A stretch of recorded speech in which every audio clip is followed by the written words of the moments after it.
I happen to believe that as human beings, we are intimately connected to the natural world. And the further we draw away from that link, the poorer we become in every sense of the word. Now, this may sound like an oddly philosophical introduction to the idea of growing plants in your own home, but that's exactly what I'm on about. It might sound airy-fairy to talk about improved productivity and better social interaction in leafy indoor environments, but there's hard scientific data about the benefits of living plants in our homes and offices as a result of these plants absorbing harmful chemicals from the air.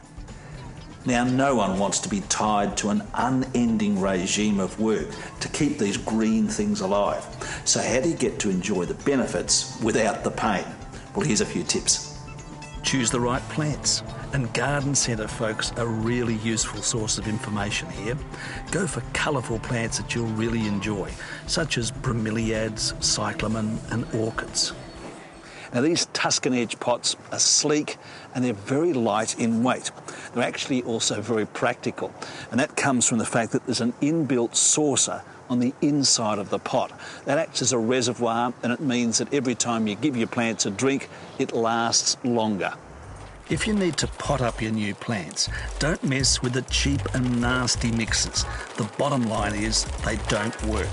Australia has pioneered the scientific development of some of the world's best mixes.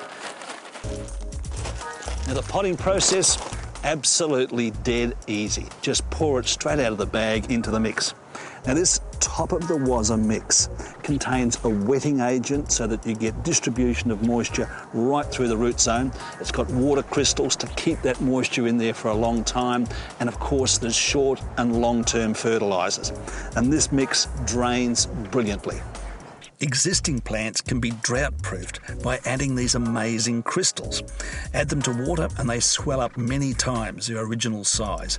Now, I tend to be a bit forgetful when it comes to feeding my indoor plants. So the best solution for me is actually not a solution at all, but a controlled release granular fertiliser that feeds my plants for many months at a time from one application. This is a brand new formulation from Yates, Australia's most trusted name in gardening. It feeds for up to 12 months in a slow, continuous way based on soil moisture and temperature, but it also has an instant shot so that you can see quick results. Now, as you can see, technology's come along to make growing houseplants so much easier. However, if you finish up with one that's just not performing, don't throw the idea out the window. Instead, find the right plant, the one that's going to succeed in your area. Because you see, plants are actually supposed to make you feel good. And look, don't be worried at all about talking to your plants. It's quite normal. Now, Andrea, you're looking absolutely beautiful in pink this morning, my dear.